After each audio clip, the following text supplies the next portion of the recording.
محمد Rehan official. محمد ریحان آپ live ہیں اور علی بھائی سے سوال کر سکتے ہیں. جی علی بھائی السلام علیکم.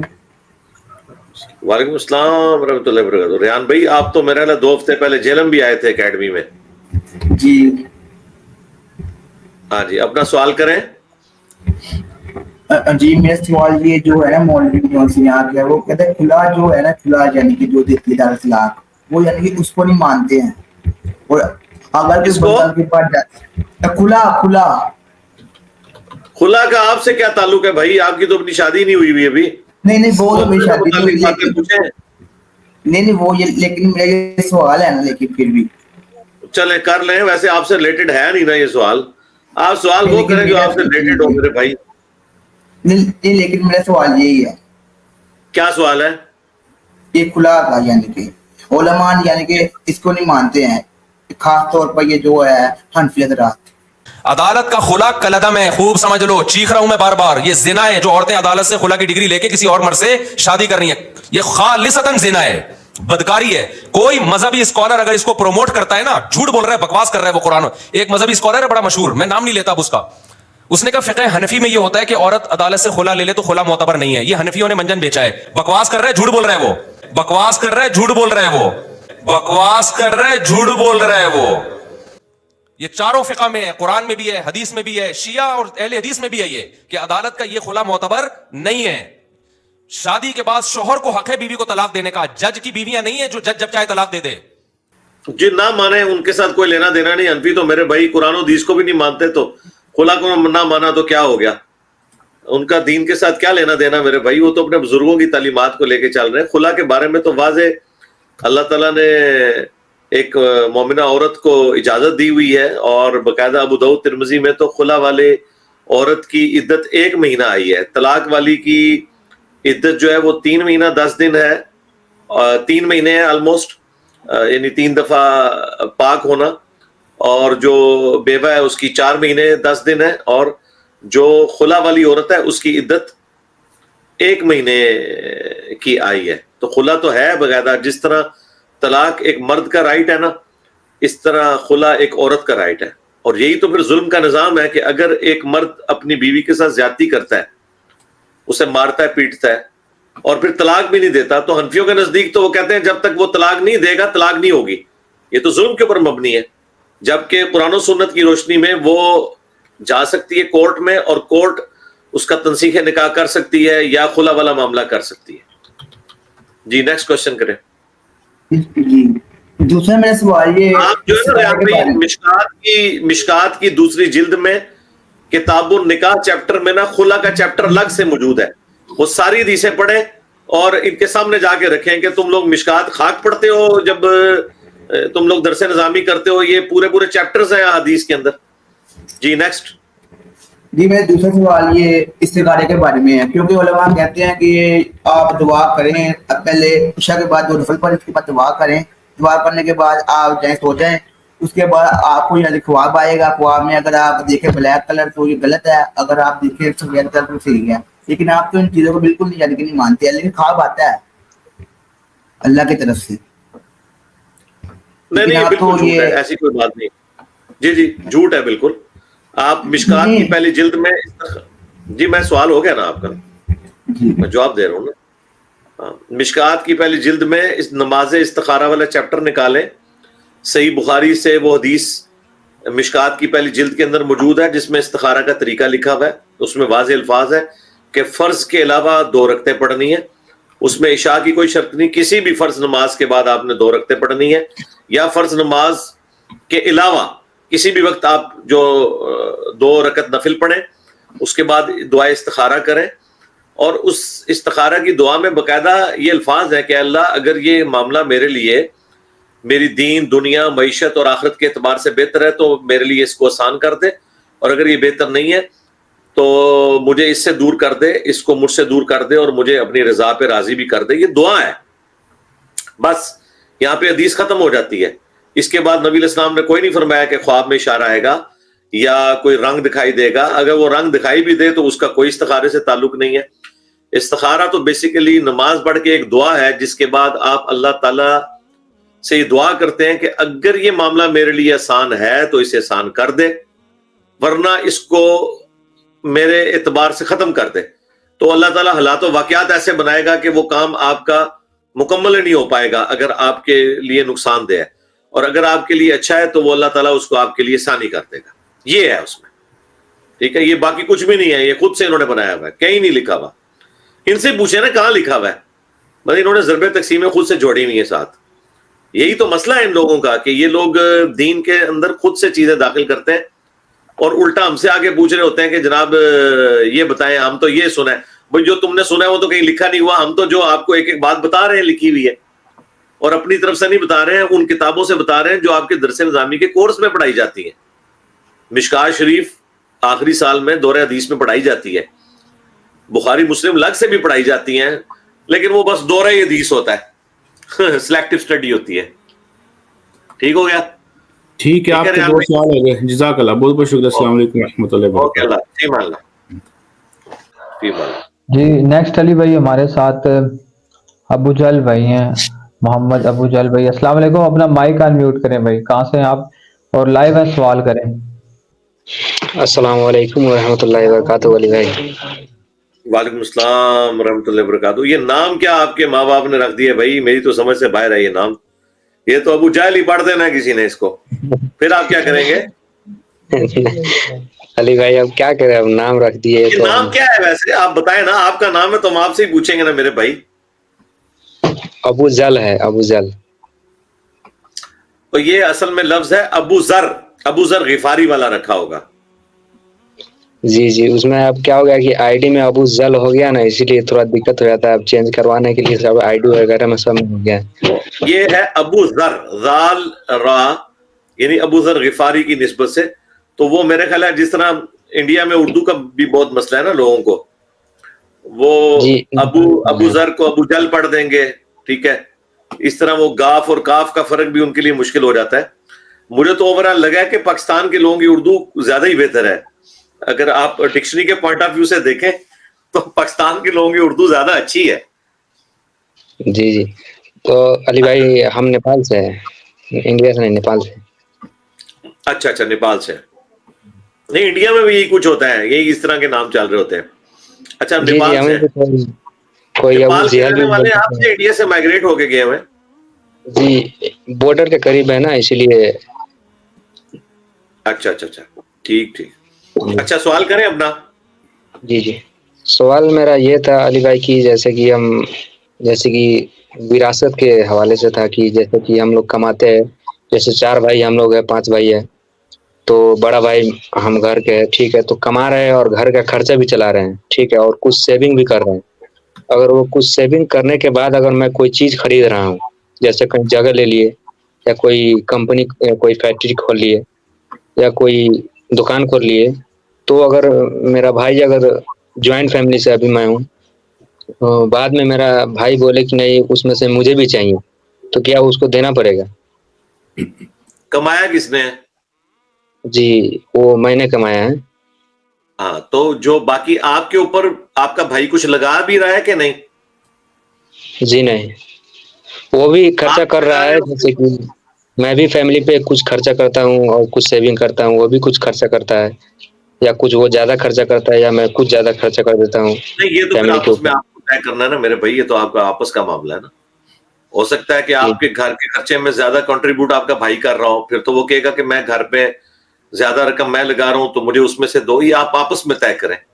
ان پرنسپل جی یہ ہے کہ جو آپ کماتے ہیں اس کے مالک آپ ہیں، جو وہ کماتا ہے اس کے مالک وہ ہیں.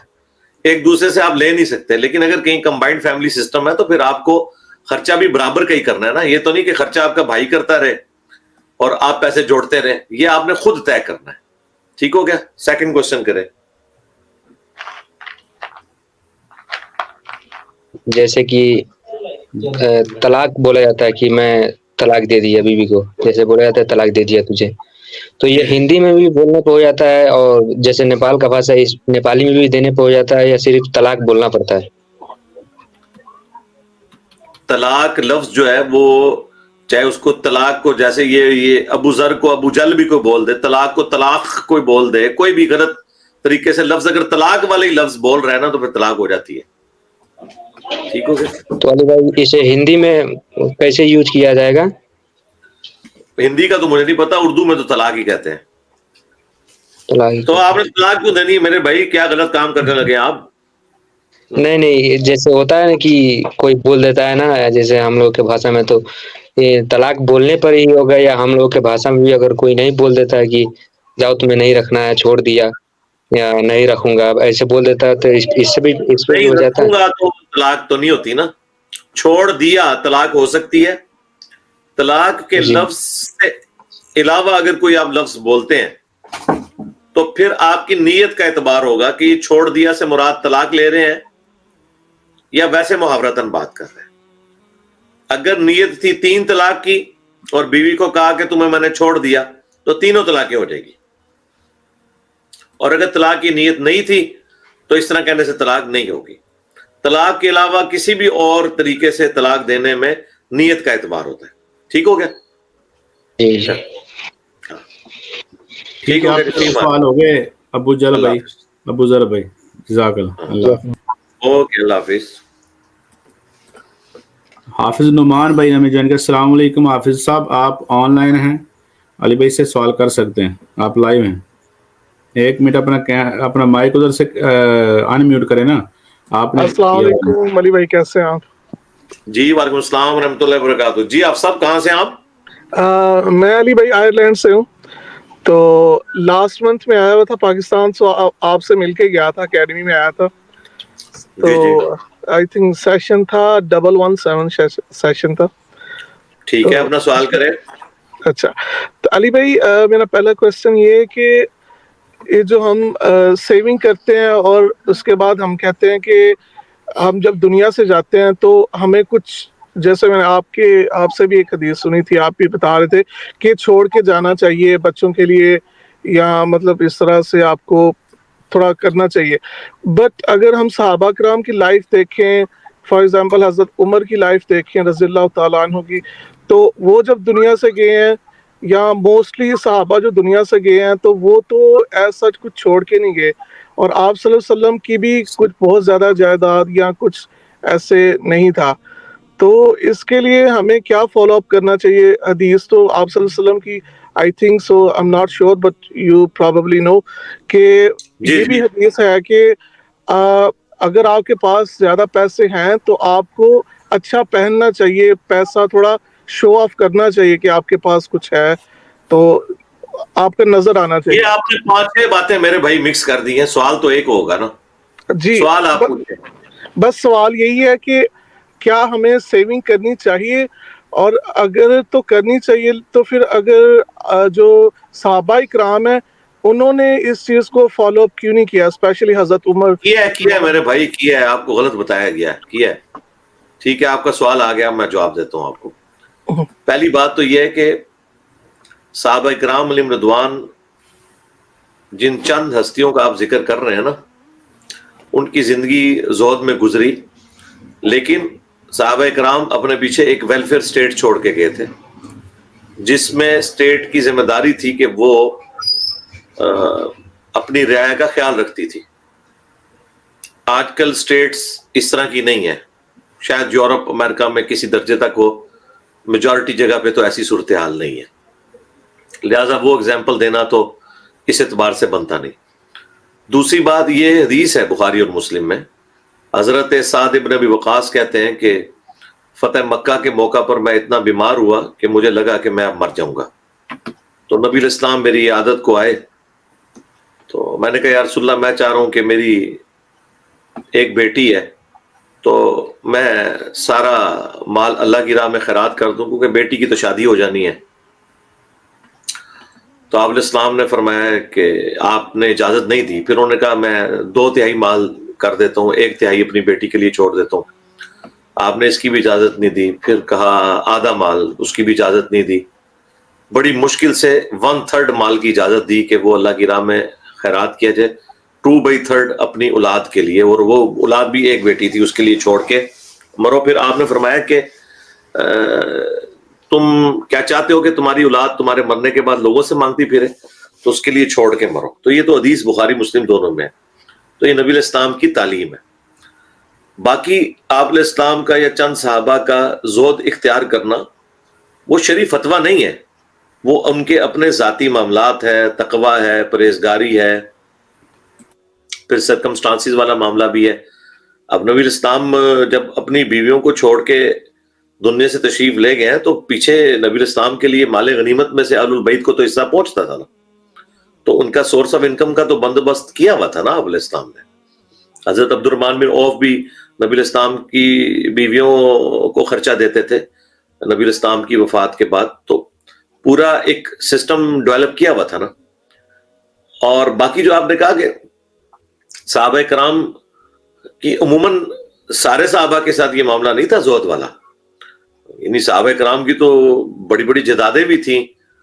جب اللہ تعالیٰ نے وسعت دی ہے تو بہت زیادہ، یعنی بخاری میں جو حضرت زبیر رضی اللہ تعالیٰ عنہ جنگ جمل سے ایک دن پہلے اپنے بیٹے عبداللہ ابن زبیر کو بتاتے ہیں، تو وہ تو ان کے وہ ایسٹس جو ان کے پاس یعنی لوگوں نے رکھوائے ہوئے تھے مانتن، ان کی جو مالیت ہے وہ اربوں میں ہے، کروڑوں میں نہیں ہے، اربوں میں، بلینز میں، کیونکہ اس زمانے میں بینک تو نہیں ہوتے تھے، اور وہ سارا انہوں نے خرچ دیا ہوا تھا.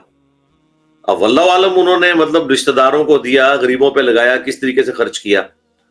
تو انہوں نے اپنے بیٹے کو نصیحت کی تھی کہ بھئی میرے مرنے کے بعد جو ہے نا میرا قرض تم نے اتارنا ہے. تو یہ اس طرح بھی معاملہ نہیں ہے جس طرح آپ کو بنا کے پیش کرتے ہیں یہ لوگ، اس طرح نہیں ہے. اور آخری بات یہ ہے کہ یہ جو لوگ ہمیں یہ ساری باتیں بتا رہے ہوتے ہیں ان کی اپنی زندگی اس طرح کی ہے. ان کی آپ سٹینڈرڈ دیکھیں ذرا لائف کا، ان کی جو تنخواہیں ہیں وہ 20,000 25,000 ہیں پاکستانی علماء کی، اور ان کا رہن سہن دیکھیں تو یہ 1 گھنٹے میں 25,000 روپیہ خرچ کر دیتے ہیں، ایک دن میں نہیں. بالکل، یعنی میں آپ کو بتاؤں، میں ایسے علماء کو جانتا ہوں جنہوں نے مجھے خود بتایا کہ جی ہم تو صرف چیریٹی میں جو ہے نا 5-10 لاکھ روپیہ تو مہینے کا چیریٹی میں دیتے ہیں. میں حیران ہو گیا کہ یار اس بندے کی ایک مسجد میں، جامع مسجد کا خطیب ہے، اور پاکستان میں اسلام آباد میں بھی کوئی جامع مسجد ہو نا تو 30-40 ہزار سے زیادہ تنخواہ نہیں بنتی جامع مسجد کے خطیب کی. اور وہ کہہ رہا ہے میں 5 سے 10 لاکھ روپیہ تو انجینئر صاحب صرف چیریٹی میں دیتا ہوں. تو جو 5 سے 10 لاکھ روپیہ مہینے کا چیریٹی میں دے رہا ہے وہ اپنے اوپر کتنا لگا رہا ہوگا. اور اگر اس سے پوچھا جائے کہ بھئی تیری تنخواہ جو ہے وہ تو مہینے کی 50,000 بھی نہیں بنتی، تو 10 لاکھ روپیہ کہاں سے چیریٹی میں خرچ کرتا ہے؟ اپنی جیب سے نہیں کر رہا، وہ لوگوں سے لیتا ہے.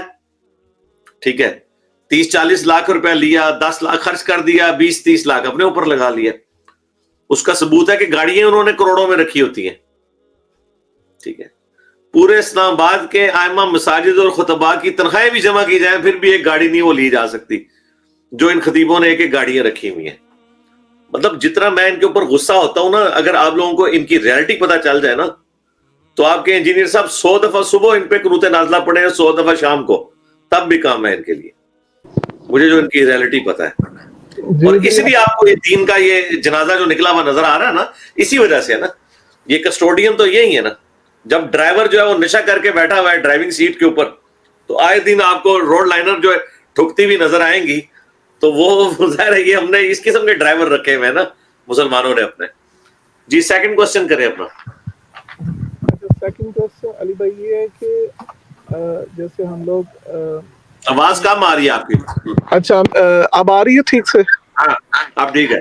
اچھا، ابھی میں جیسے کہہ رہا تھا کہ ہم لوگ فارن میں رہ رہے ہیں یا پاکستان میں بھی لوگ رہ رہے ہیں، تو جو لوگ صرف اپنے اعمال کر رہے ہیں، نماز پڑھ رہے ہیں، زکوٰۃ دے رہے ہیں، اپنے دین اسلام کے ارکان فرائض جو ہے وہ سر انجام دے رہے ہیں، کیا ایک مسلمان کی زندگی میں تبلیغ بھی ایک فرض ہے؟ اگر وہ فرض ادا نہیں کرتا تو کیا وہ گناہ کا مرتکب ہو رہا ہے؟